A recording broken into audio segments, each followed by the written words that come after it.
Hello, Garland Nixon here. It's Wednesday morning. That means it's time for Garland Nixon and Scott Ritter. Okay, well, mostly Scott Ritter to enlighten you. Let's talk.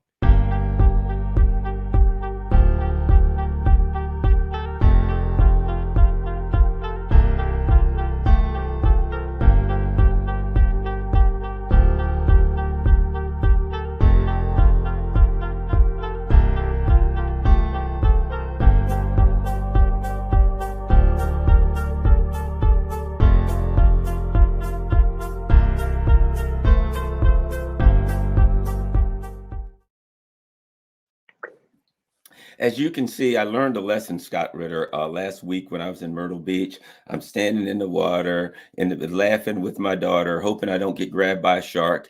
And don't wear your glasses in the ocean and turn and look the other way and get smacked by a wave, because it's quite likely you'll never see them again. So I have on my contacts as I wait for a new set of glasses. So, but at any rate, so if I look like I'm doing this and all kinds of weird things, it's because I haven't like worn contacts in years, and I got to wear these while I wait for my new glasses. All right, let's get rolling, Scott. Lots going on. We're hearing more and more. Some Austrian diplomat said, we got you guys, it's about time you come up with a deal. Sarkozy, more and more we're hearing those kind of mumblings. The reality is, I think, what's going on in the battlefield. I mean, it's so blatantly obvious what's happening on the battlefield in the direction of this thing. So let's start off with this, Scott Ritter. The battlefield situation. Certainly it's not over, but the trend seems to be in a particular direction. Where are we on the battlefield? What's going on the contact line right now? We're hearing about this town is taken, that town is fallen, blah, blah, blah. What's your take? Well, I mean, you and I have been discussing this for some time now, and we've spoken about, there will be a culminating moment where the Ukrainians start to collapse. But there's a lead up to that, and we're in the final stages of that lead up to the collapse. There's a 1,000 mile or mile long line of contact between the Russians and the Ukrainians, in which there is constant pressure. There's parts of the line that are quieter than others, but there's no place just absolutely silent. There's pressure being put by the Russians on the Ukrainians, or by the Ukrainians on the Russians.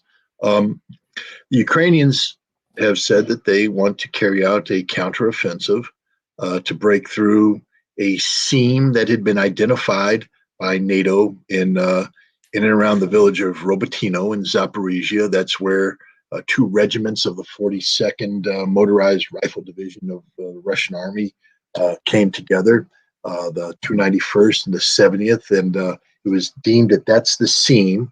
You come in, you put pressure on that seam, you cause the seam to break, you penetrate through that seam, you seize the town of Tokmak, which is several dozen kilometers beyond that, and from Tokmak, you move forward and you capture the city of Melitopol. Boom, boom, boom. You now have severed the land bridge between Crimea and Russia, and you've put the Russians in what the Ukrainians believe would be an untenable situation. This has been the whole goal of the counteroffensive. Now, the Ukrainians would, launch supporting attacks, because the goal in a supporting attack is to hold those Russian forces in place so they can't be diverted to fill the gap that's going to be created when Robotyno falls and Tokmak falls as they move on to Melitopol. This is the goal and the objective. The counteroffensive started in the first week of June with an attack on Robotyno by two of the best Ukrainian forces, the 47th Brigade, the 36th Brigade. These were brigades that were equipped with the M2 Bradleys and the Leopard tanks. We were seeing for the first time the NATO equipment that was provided on the field of battle. Suffice it to say, they didn't get to Robotyno. They got stalled down in the minefields. They got blown up by the Russian artillery. They got destroyed by Russian helicopters, and the attacks faltered. Now remember, these two brigades are supposed to sacrifice themselves to crack Robotyno. Behind that would come a number of other brigades, some territorial brigades and some other elite units, which would then push on to Tokmak. and cracked Tokmak. And when Tokmak fell the last 3 brigades, including the elite of the elite, the 82nd Air Landing Brigade, equipped with Challenger tanks, those British tanks that we've been talking about, Strikers, American armored vehicles, Martyrs, Germans. These guys would come pouring in, and they would be the final exploitation force. They would bust through and carry out the task. Long story short, all those brigades were supposed to take Tokmak. They came in, they couldn't crack the Robotyno nut either. They all died.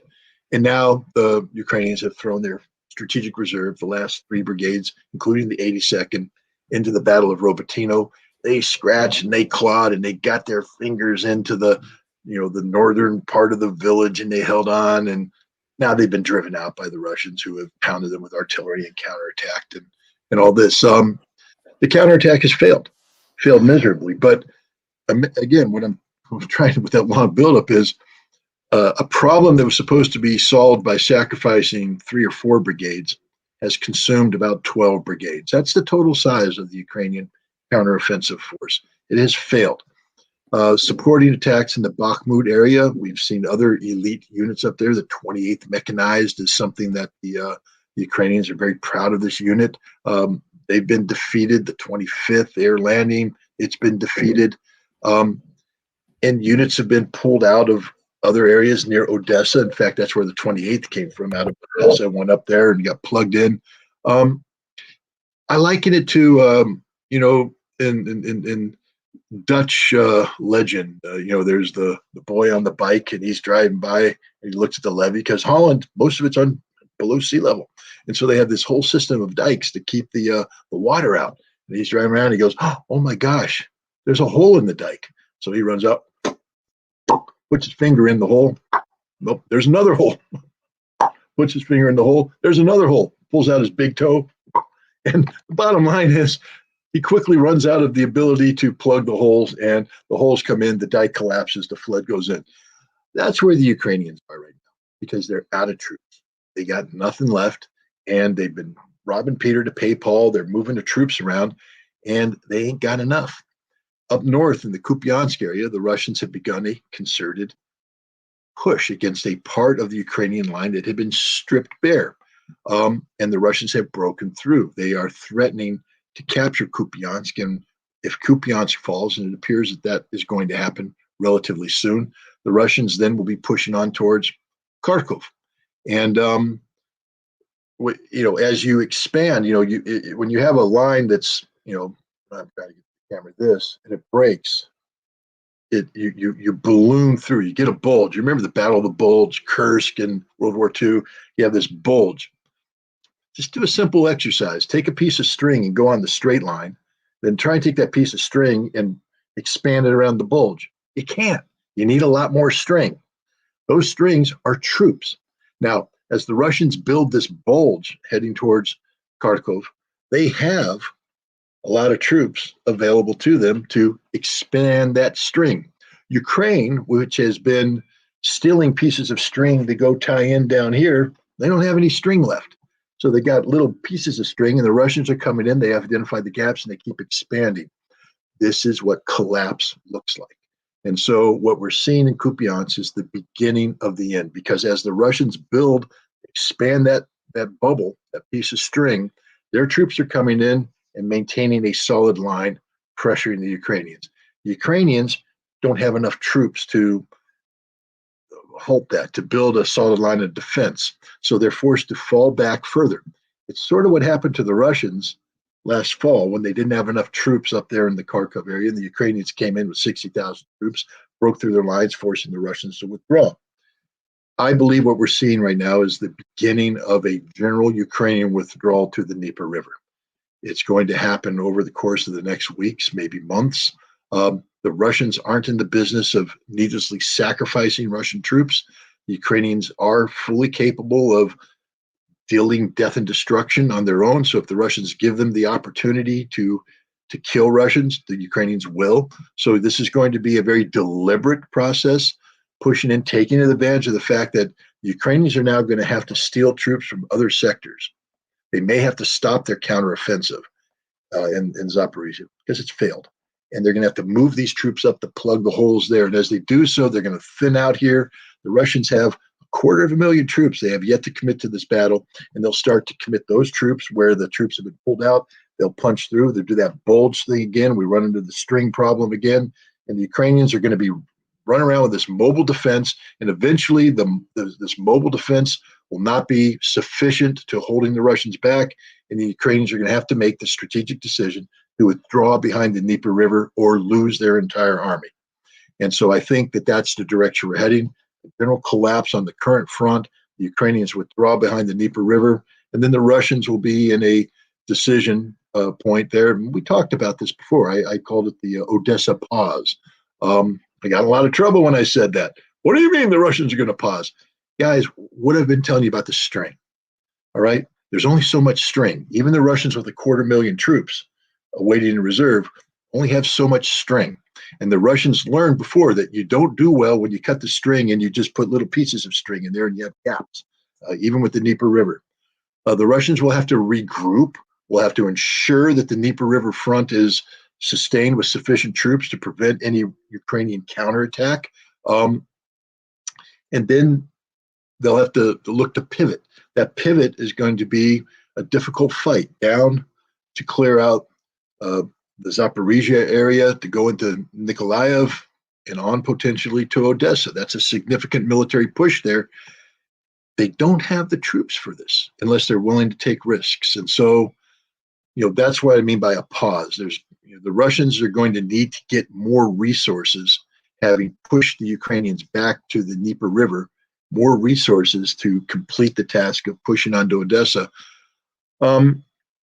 And I think this is the direction we're heading. And then the question that confronts the Ukrainians are, do we recognize the inevitable, which means that Russia's going to take these cities? And history shows that once Russia has them, especially if they have significant Russian populations, they're not going to give them back. And so do the Ukrainians sue for peace? Right now, the Zelensky government said, we're not going to do that. And you see the West putting pressure on them saying, you saw the so-called slip of the tongue from Mr. Jensen, the number 2 civilian in NATO, speaking in Oslo last week. He said, maybe you guys want to look at a peace deal where you concede territory, i.e. what the Russians have, they get. In exchange, once you have peace, we'll let you into NATO. Now, newsflash. The problem with that scenario is twofold. One, the Ukrainians haven't politically created the opportunity to even consider conceding. They're still in the we're going to capture Crimea mode. It is fanciful. It is, probably something that happens when your brain goes crazy with drugs and alcohol. But they think they're going to capture Ukraine or Crimea, and that's the direction they're heading, along with all those other territories. But they're not going to. But here's the funny part, and it's not funny, but it's sad. NATO somehow thinks that Russia would allow this reduced Ukraine to join NATO. Don't they understand that this whole war is fought because Russia will never allow Ukraine to join NATO, ever, an emphasis on ever.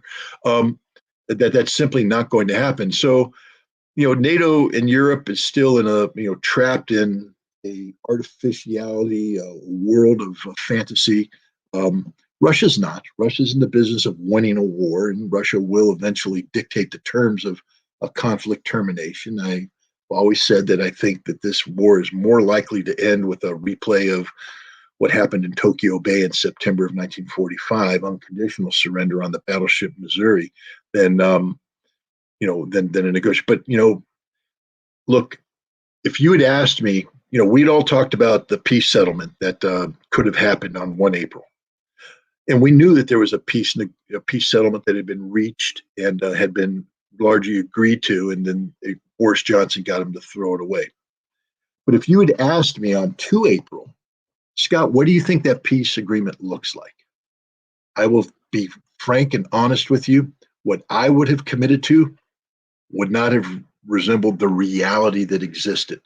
The document that Vladimir Putin presented to the world when the African delegation came to present its peace plan back in early summer, June, was a document that was far fairer and far more reasonable to the Ukrainians than I would have Yeah, expected. it wasn't a bad deal for Ukraine. Not at all. You could look at it and say he presented them with something where, considering the circumstances, they walked away with something that they would save face to some extent. It was a Absolutely. deal where he said, "Look, guys, I'll let you walk away. It ain't going to be too bad. You just, put your tail between your legs and go on about your business." I mean, the demilitarization was minimal. There was no denazification. That Russia was going to give back Kherson and Zaporizhia. Um, I mean, so that land bridge is gone. Crimean land bridge is gone. Um, and yet they said no. Now that deal will the territorial aspects of that deal will never be on the table again.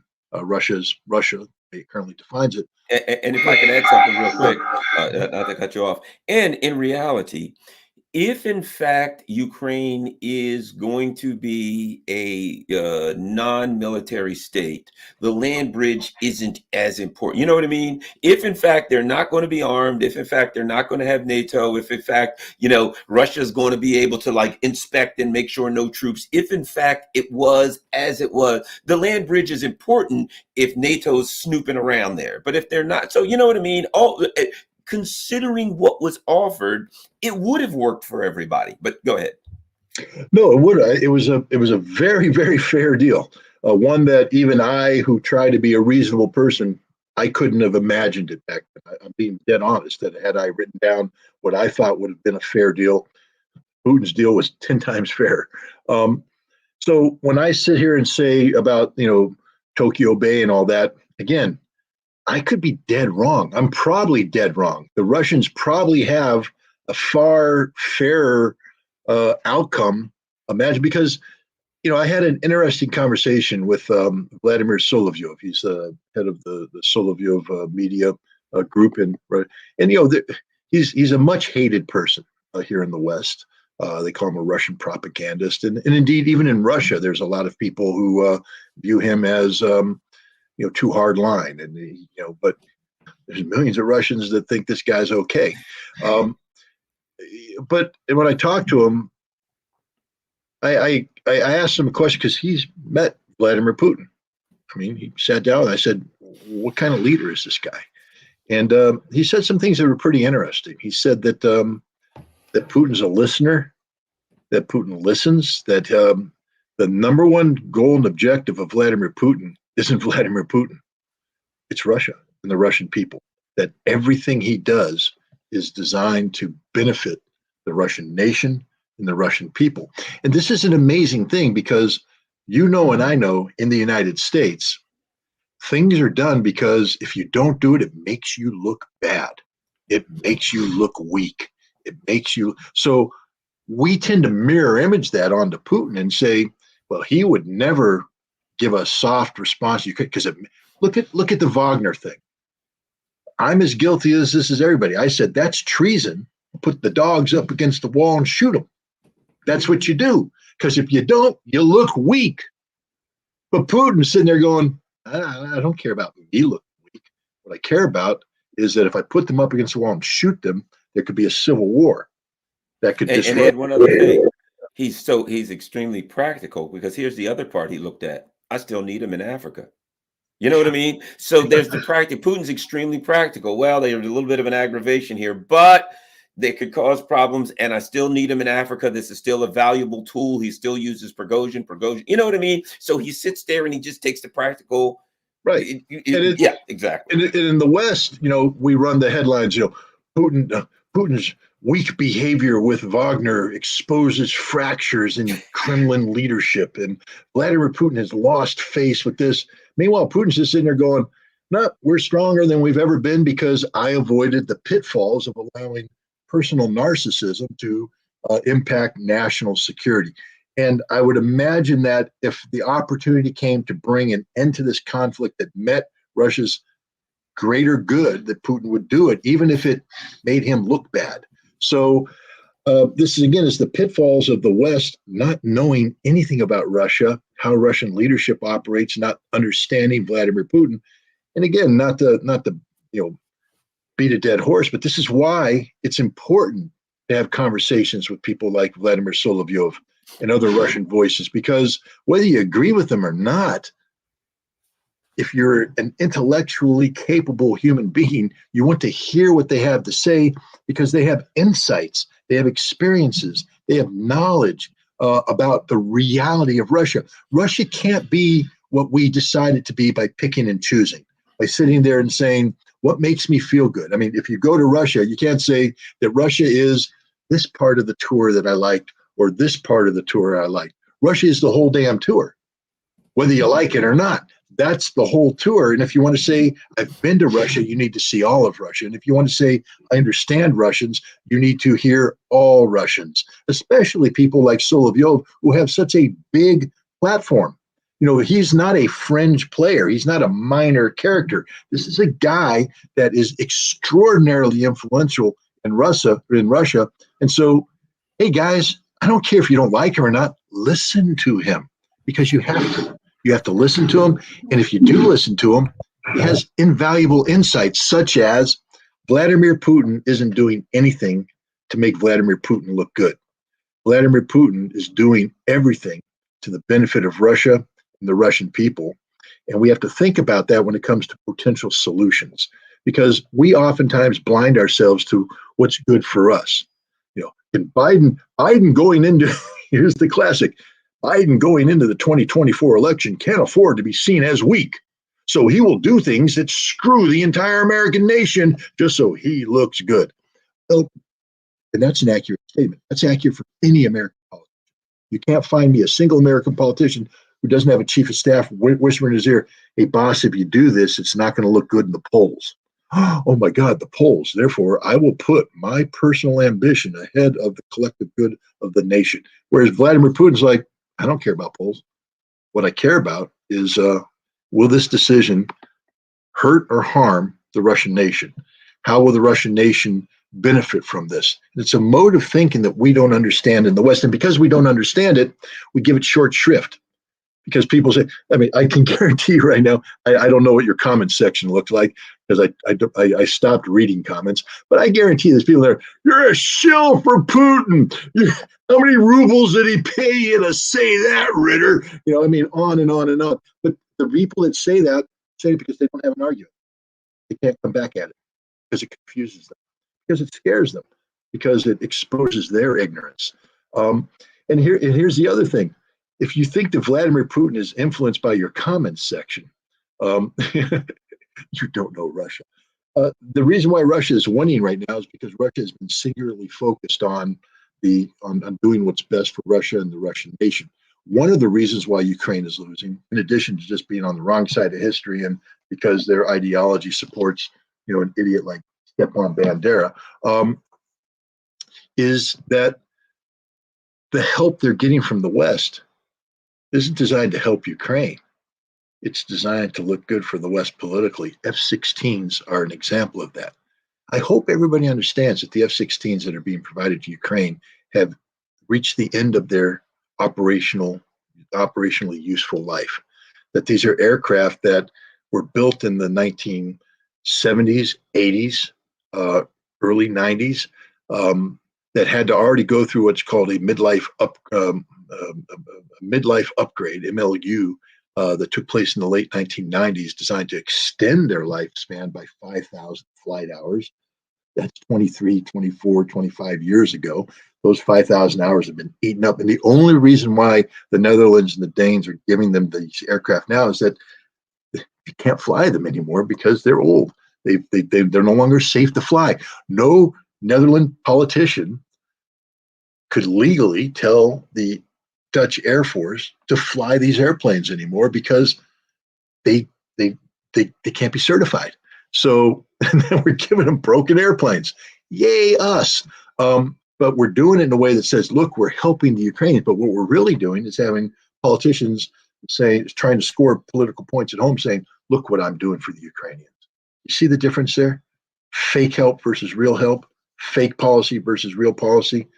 And that's what's going on right now with Russia. So when I speak of the Odessa pause, the Odessa moment, the decision that we made, whether or not to go on to Odessa, will be a decision that is, I believe, solely focused on what's best for Russia, what's best for the Russian people.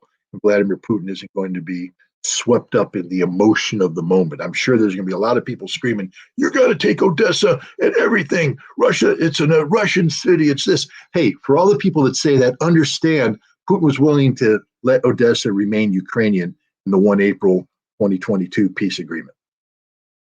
And if the war ended now, Odessa would be a Ukrainian city. So would Kharkov. So for all those people out there ripping their hearts out, putting on their sleeves, what great Russian patriots you are, understand this. To do what you want done will cost the lives of tens of thousands of Russian soldiers, cost the Russian government billions and billions of dollars, or hundreds of billions of rubles worth of investment. Put Russia in an even more difficult situation vis-a-vis the rest of the world. Strain relations with China, strain relations with India, strain relations with the BRICS nations that Russia is hoping to work cooperatively with. So Vladimir Putin he's looking at the big picture. He's looking at what's good for Russia from a big picture standpoint. And while he's not going to abandon the ethnic Russians of Odessa, that's what this whole war was fought for. Their future may not be as part of the Russian Federation if the Ukrainians and the collective West start thinking.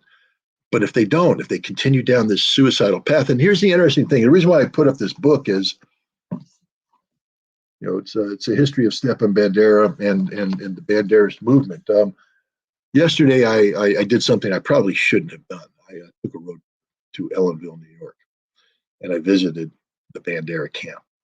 And I drove in, got out of my car, and I walked up to the monuments. I'm surprised they let me. Nobody bothered me.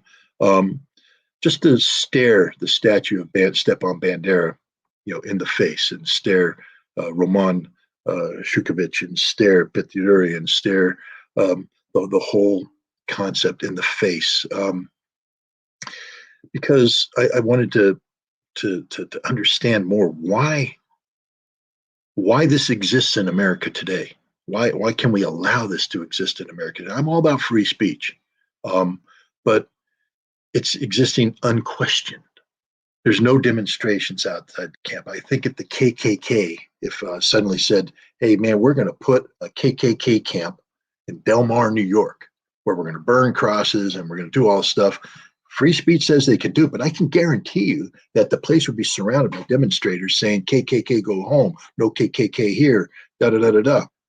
Well, let me add this. There was a statue in New Orleans to some guy who was a former Confederate soldier, who was one of the guys that started the KKK. And guess what happened? There were demonstrations and they ended up having to take the statue down. So it's exactly what you're saying. KKK statue, it's got to go. Okay, fine, whatever. That's, I think it's reasonable. But meanwhile, we got Nazi statues up.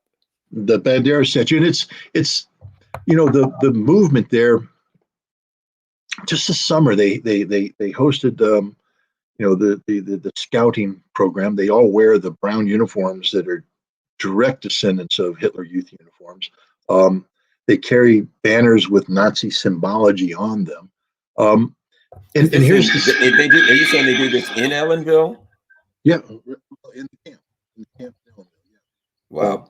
That photograph is from June of this year. So in June of this year, 100 plus Ukrainian American youth wearing the brown uniforms of the Banderist Hitler Youth model movement held a formation with these statues, with Bandera looking down on them, holding banners with Nazi symbology on it, in America today. And there's two things. One, why we as a society allow this to happen is beyond me. And I'm not saying shut it down. Free speech, baby, free speech.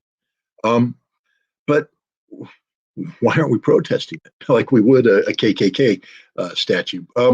But here's the other thing too. Some people will say, "Well, Scott, it's just harmless. Just give them time, and they'll see reason." That's why I'm reading this book, because the Bandera movement is a suicidal movement, meaning that they are willing in the name of their vision of Ukraine, they're willing to not only sacrifice themselves, but to, as Bandera said when he went on trial for the murder of a Polish politician in Poland in 1936, he said, to build the Ukrainian state, I'm willing to kill 1 million innocent people. That's the mindset. And trust me, he tried to do that. His forces tried to do that with their pogroms and their slaughtering of Poles and Jews and Russians. They're And what doing a they're pretty doing good today. job of it. They're doing a pretty good job of it right now in I know. Ukraine, to be quite And frank.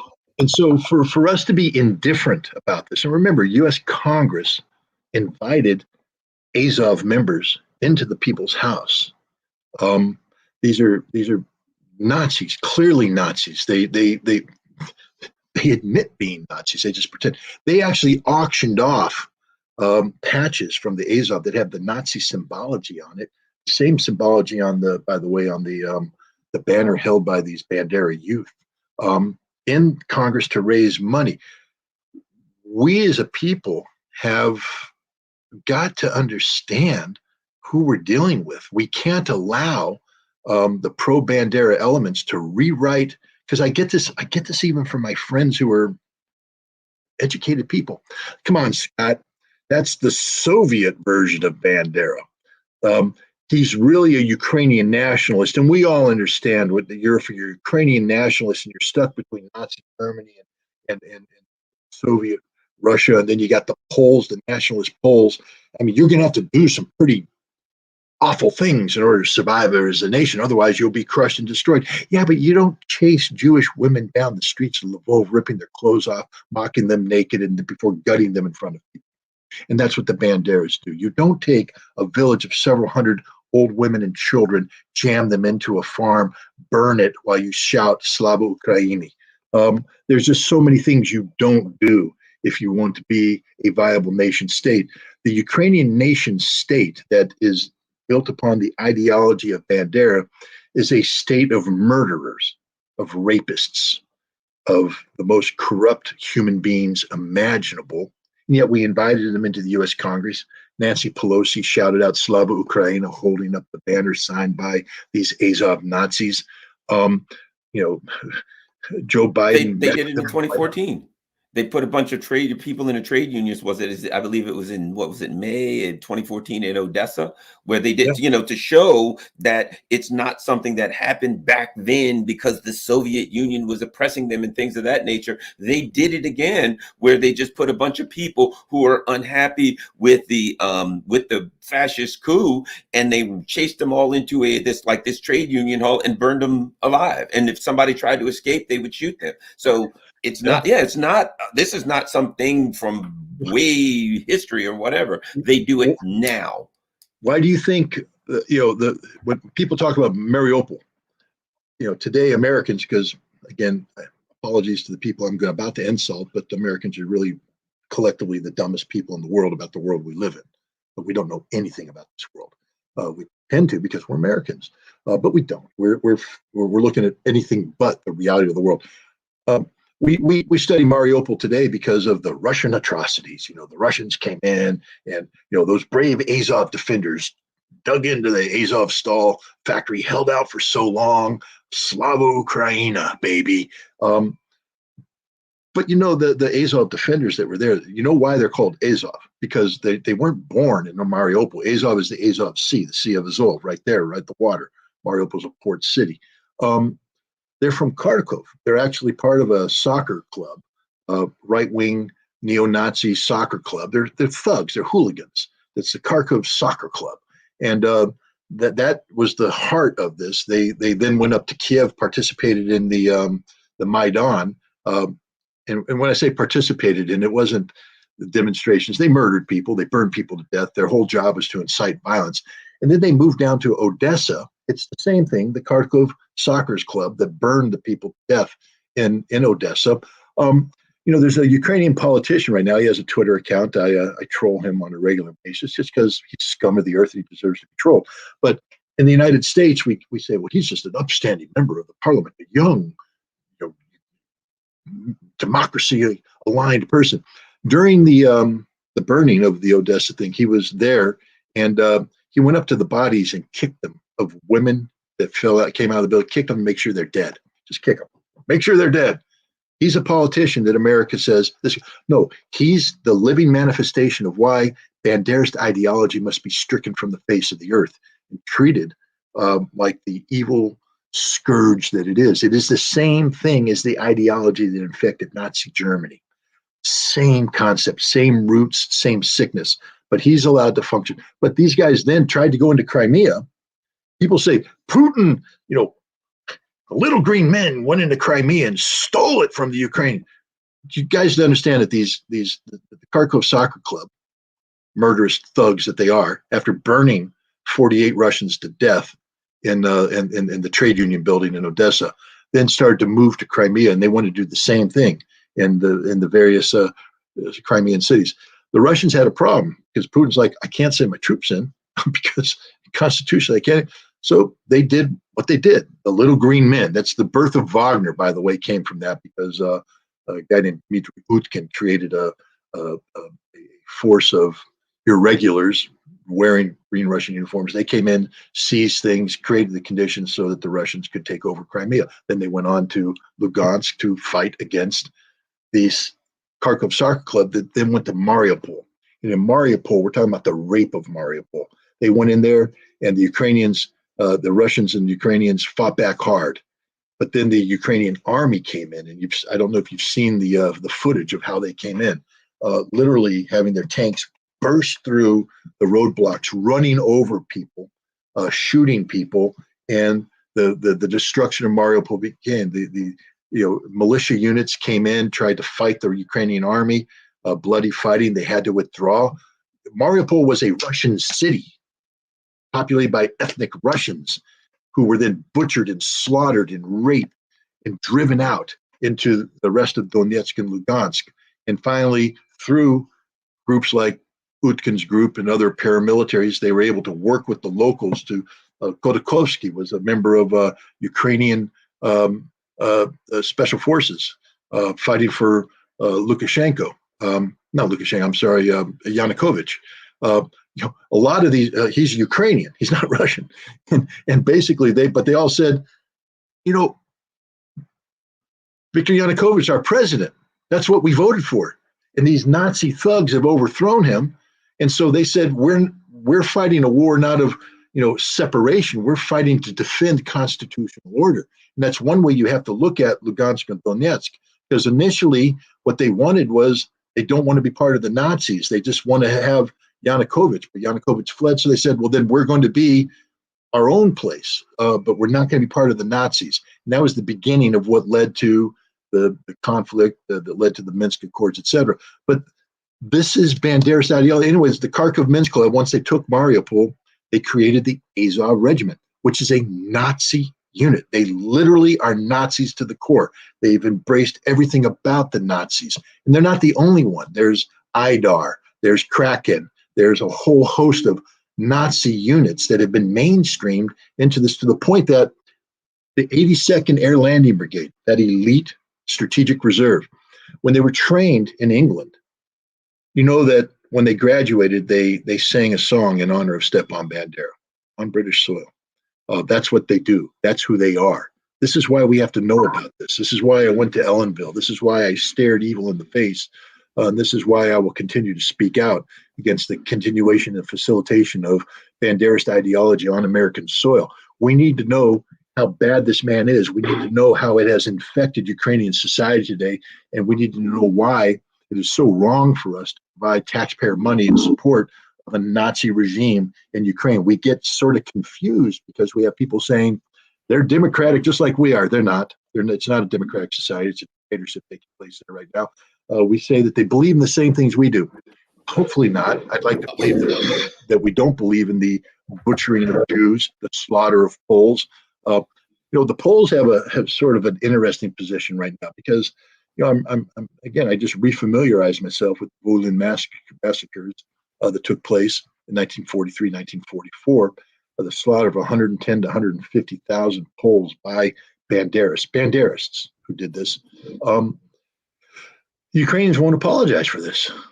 Ukrainians are like, no, we had to do that. We had to clean out you Polish subhuman scum from our wonderful Ukrainian soil because we have to. And we'll do it again if we get a chance.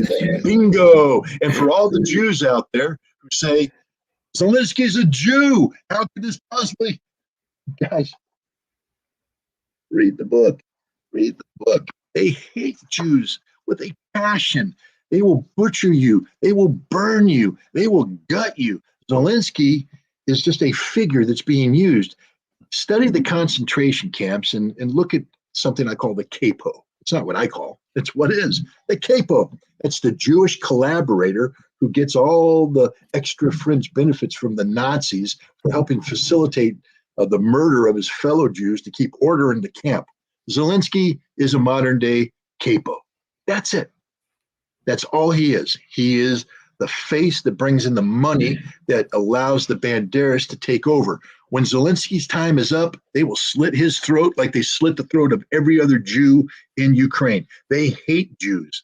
And why the Ukrainian Jewish population doesn't remember this, right there in Kiev is Babi Yar. That's where Banderists wearing German uniforms slaughtered 30 to 40,000 Jews over the course of several days in July of 1941 after Kiev fell, or maybe later than that, because I don't think Kiev fell until August. So my time's off a little bit. But the Babi Yar massacre is real. It happened. Jews were slaughtered. The Banderas slaughtered Jews all the way up until the end. They slaughtered Jews when the war ended. They continued to struggle. In 1944, remember, even though Berlin fell in 45, much of Ukraine was reconquered in 1944 in the process of the civil war between the Organization of Ukrainian Nationalists, Bandera movement, and the Soviets who were trying to restore Soviet authority over this. That war continued up until the late 1940s, early 1950s. Indeed, the last Bandera unit cell was destroyed in 1960. So the conflict went on, sort of like the Japanese in World War II. You had these little bands of soldiers that refused to surrender. That in 1990, when the basically the game was up, people started coming out of the basements. They were Banderas fighters that never surrendered. They were still there the whole time. This is a sickness that infects modern day Ukraine. Ukraine as a nation state is a Bandera state. That's the only way to define it. That ideology has to be destroyed. But we're facilitating it. Now, some would say in a sick, perverse way that we're helping Russia destroy it, because Russia would never, as we saw, they would have ended this war on 1 April 2022, would have ended it. Had they done so, 400,000 Ukrainian soldiers would be alive today. Had they done so. But because we've made this war go on, we're solving the problem. I mean, and it's a perverse thing to say, but these Azov units are being destroyed. ADAR units are being destroyed. These nationalists are being destroyed. They're dying. And with that, the other interesting thing about this book is I used to be one of those people that blanket condemned Western Ukraine. I just said, if you're a Western Ukrainian, you're a Nazi. You're a Bandera supporter. The reality is Bandera, it was so hated by many Western Ukrainians because of the vile things, the butchery that took place of fellow Ukrainians, that when he was in exile in Germany, because he fled Ukraine when the Germans fled, and he was protected by the Nazis, then protected by the West, and used as a vehicle for the CIA to continue this anti-Soviet resistance, etc. But he was a pathetic figure in Germany. Pathetic. He was, people, he was not as popular as people like to believe he is today. Unfortunately, the fat old man was assassinated by the Soviets. I think in history, it'll go down as a mistake. Had they just let the fat old man be a fat old man and die the normal death of fat old men who are forgotten by history as pathetic losers, we wouldn't be talking about Bandera today, because history had already moved beyond him.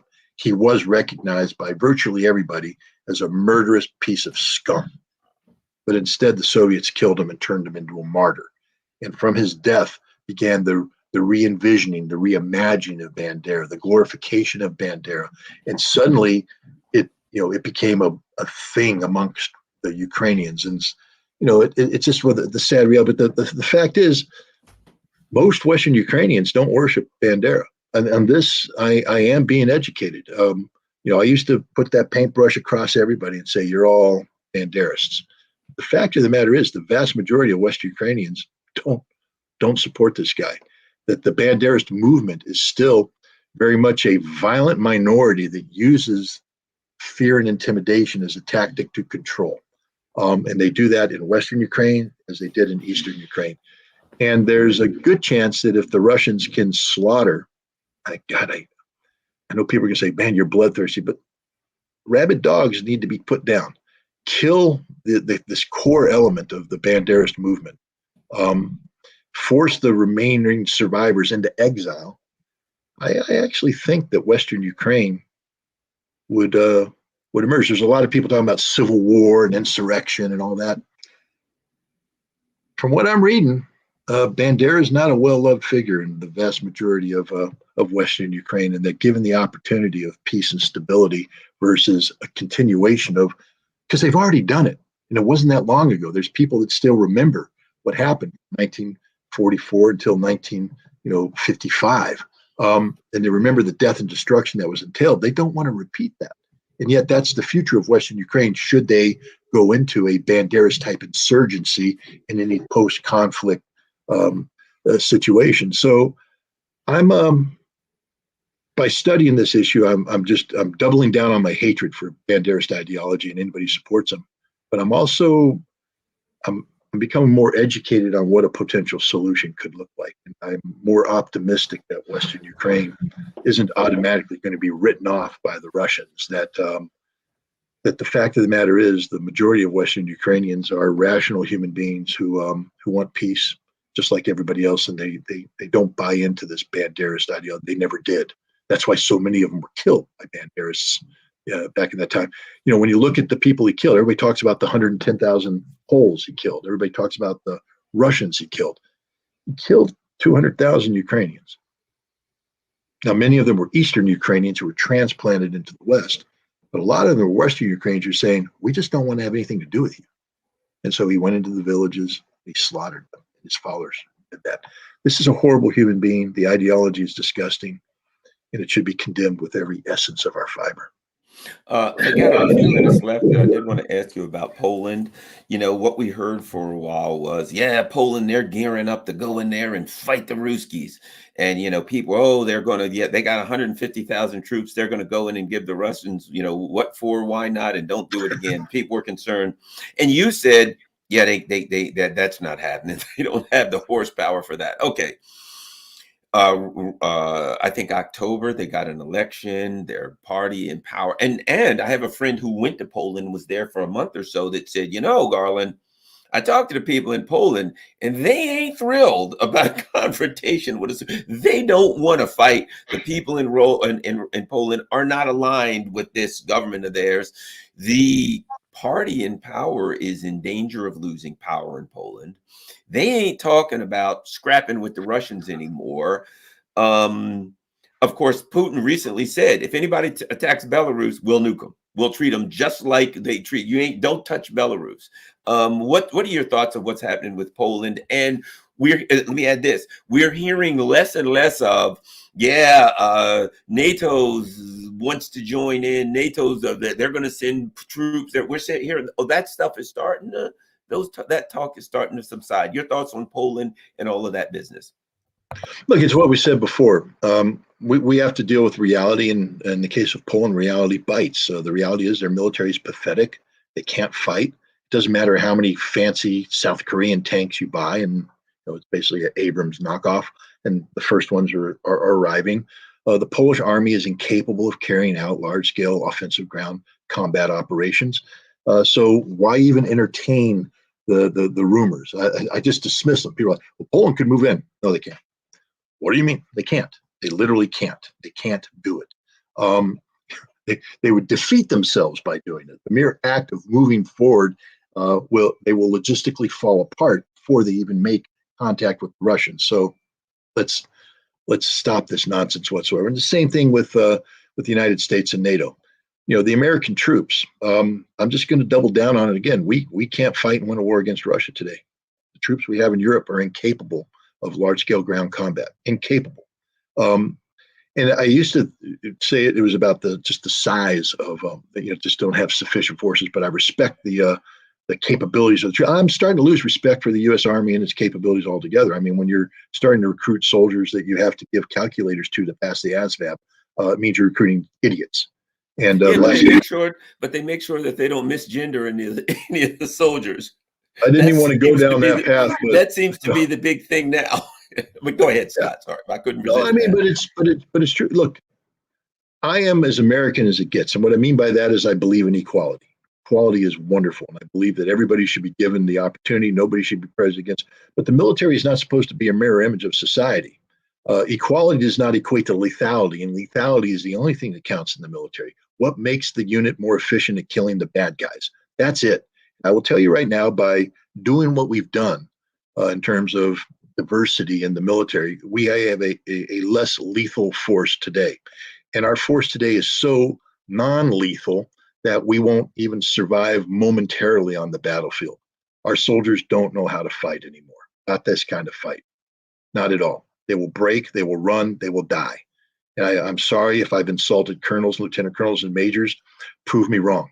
You can't. You know that you're supposed to be out there in the field doing meaningful training, the kind of training I used to do 24/7. Now you spend all your day in barracks doing paperwork, doing classes, classes for, being non-prejudicial to transgenders, to how to absorb females more effectively, how to do this, how to do that, sexual harassment training, red light, green light, yellow light, all that stuff, all the things that simply don't matter on the field of battle you're doing right now. You're not doing what matters. You can't fight. You're not lethal. You're going to die. And that's the U.S. Army in a nutshell.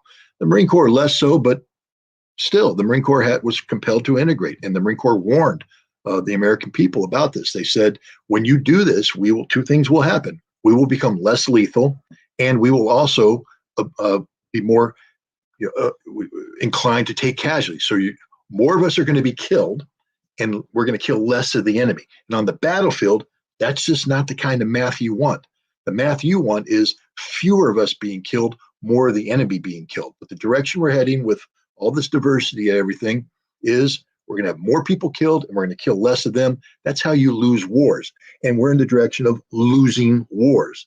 Now, I'm not picking on the brave women who are out there doing their job, but even many of them will tell you behind the scenes that it's gone too far, that the standards are being dropped so much, physical fitness standards, mental standards, etc., that we are recruiting a generation of fat idiots. You got to add one thing, Scott, and this is critical. One of the things that's happening is because, and I believe this, our foreign policy, and because people are losing confidence in our government, in what we, if somebody feels like, hey, I'm standing for America, I'm protecting my country, okay, they join the military, blah, blah, blah, right? But when people look at what's going on and they're like, I don't like what we're doing, Biden's a madman, what the hell is Newland talking about, blah, blah, blah, they won't join. And now they've reduced the standards, but it's not for diversity. It's not to get more women or transgender people or whatever. It's because people won't join, period. Right. If some slob walks up who's, got a beer in his hand and a cigarette hanging out of that hand, and he's out of shape and he's never done a push-up and he can't do a push-up, and they look at him and they're like, well, hell, we ain't got anybody, come on in. So now they've got to take anybody. He's smoking a joint. He's not that I'm saying there's anything wrong with that, but I'm just saying with all of those things, if you want to drink a beer and smoke a cigarette and smoke a joint at the same time, free country, do all of them. I'm just saying the military traditionally was, we want people who are fit. We want people who are into being in shape and who are ready to get out there, because that gives them the best chance of survival. And it gives us the best chance of defending our country. If in fact, that's what we're doing, that's a whole nother discussion. Now people won't join because of our foreign policy, and they got to take anybody they can get because they can't even hit their recruitment numbers. Scott, look, when I went in, last thing, because we're just about out of time. When Okay, I go went ahead. in the 70s, the two recruiting posters that attracted me to the Marine Corps were one with a drill instructor shouting in the face of a recruit who was clearly scared, and it said, "We never promised you a rose garden." And then another one was, "If everybody could be a Marine, there wouldn't be Marines." And so basically, what they're saying is, we we don't want you. If you think you can be part of us, come on in. We'll break you down. We'll punch you. We'll do, but if you fail, good. We don't want you. You got to want to be part of us. Um, I enlisted in 1979 during the time of Jimmy Carter. All right. Wasn't my, Jimmy Carter was not my, cup of tea, but I served my country. I believed in the mission. And I was challenged the entire time because physical fitness standards were there, mental standards were there. You had that high ASVABs and all that stuff. We washed people out. Um, it was an elite organization of people who were dedicated to the mission of serving their country. And this was in the post-Vietnam era where our foreign policy wasn't exactly passing the smell test. We had the whole stuff going on in Central America. But the people that joined the military, the all volunteer military, were patriotic people. At least the ones that joined in the Marine Corps. Today, you're 100% right. How many people are joining? We saw this after 9/11. We saw a surge in patriotic enlistments. People saying, "I got to defend my country. I believe my country. God bless America, the red, white, and blue." But that quickly burned out by the reality of just how bad we suck. We weren't defending America. We were invading Iraq. And people like Pat Tillman, who quit the NFL, joined the Army, became a Ranger to fight against the people who perpetrated 9/11, found himself in Iraq going, "I don't know what's going on." Then he went to Afghanistan, where you're supposed to be fighting the bad guys, and he got killed in a friendly fire incident, which shows you just how screwed up the situation is. So you're right. Today, the Army has a 6,000 man shortfall in recruiting, 6,000 person, because it's no longer man. That's a lot. That means that there's units that won't be fully strength. There's skill sets that aren't available. So in order to meet that recruiting goal, they're going to have to let people in who aren't fit for service. And you have to ask yourself too, are they joining to serve their country, or are they joining because they can't get a job anywhere else? Well, a lot of them are joining because they can't pay their student loan, Bingo. or because they want to go to college and they're afraid of student. So you got people joining out of desperation. They do not want to fight. You got Right. people coming in and they're like, "Can you do 10 push-ups?" No. 5? Nah. 1. I can watch a video on TikTok of people doing push-ups. We'll take you. Yeah. Come on in But and come on in. add this. You know what those people know in basic training? They can't wash me out because they need people. So you gave the basic training, and the sergeant says, "Do this," and you're like, "Yeah, what are you gonna do? Throw me out?" Yellow card. Yellow card. Time out. Exactly. They're playing Time out. exactly because they Time can't out. throw you out. Can't You yell at me need these anymore. people. My feelings hurt. And now let's fast forward. Now, because of stupidity, we send them up against the Russians, who, by the way, had some problems when they first went in. The Russian army, had some issues. They don't have issues anymore. Not like that. The Russians are out there. I was talking to somebody in St. Petersburg. He has a factory that does precision woodworking and metalworking, and they had a guy who was very skilled, and he was making really good money. He quit, joined the army. They said, "Why would you do that?" "I have to defeat the Nazis. We have to win this war." They are recruiting so many people a day that they have to turn them away. The Russians, and this is at a time when they're expanding from 900,000 to 1.5 million because of, again, to respond to NATO threats. The Russian army right now is a finely tuned killing machine. They're not perfect. They make mistakes. But let me put it this way. The Russian troops that are in the trenches are getting shelled. They're either going to die, which happens. They're going to be wounded. They'll be evacuated. Or they're going to sit there and go, "All right, I took that one. But you got to Okay, answer the big question. back to work." Scott, you got to answer the big question. Does the Russian military pay for gender transition surgery? The answer is no. But the army that does, the United States, I can guarantee you this. First time we take this transgendered, transition friendly military and subject it to the kind of artillery fire that the Russians are being subjected to, they're going to break and run. 100% guarantee. Break and run. We can't fight this fight. We can't win a war. And it just shows how coward we are to insist that the Ukrainians do it for us. Thanks a lot, Scott Ritter. Everyone, don't forget, go to scottritterextra.com. Scott does a lot of good work. He does a lot of hard work. And of course, we all got to eat, man. He's got to feed his family. And, you know, in order to continue to do that, he's got to keep the lights on. So go to scottritterextra.com, where you don't have to. His stuff is free, but there are opportunities there for you to support Scott. So make sure you go to scottritterextra.com. Also, don't forget, here we got patreon.com, buy me a coffee. I got my Cash App information there, and I am on Rockfin. This is week. Scott and I were on Rockfin every Wednesday from 9 to 10 a.m. Rockfin doesn't cost anything. You can become a member. Please, everybody become a member, because you never know when I could get tossed off of. Let me show you something. When I could get tossed off of YouTube, because this is my situation right now.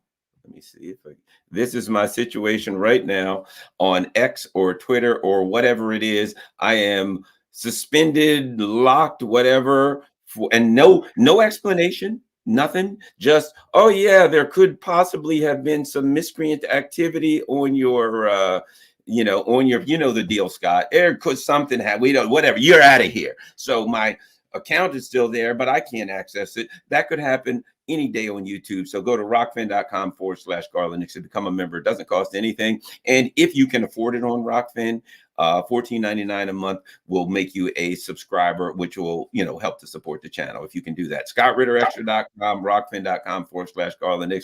Thanks a lot, Scott. I will talk to you soon.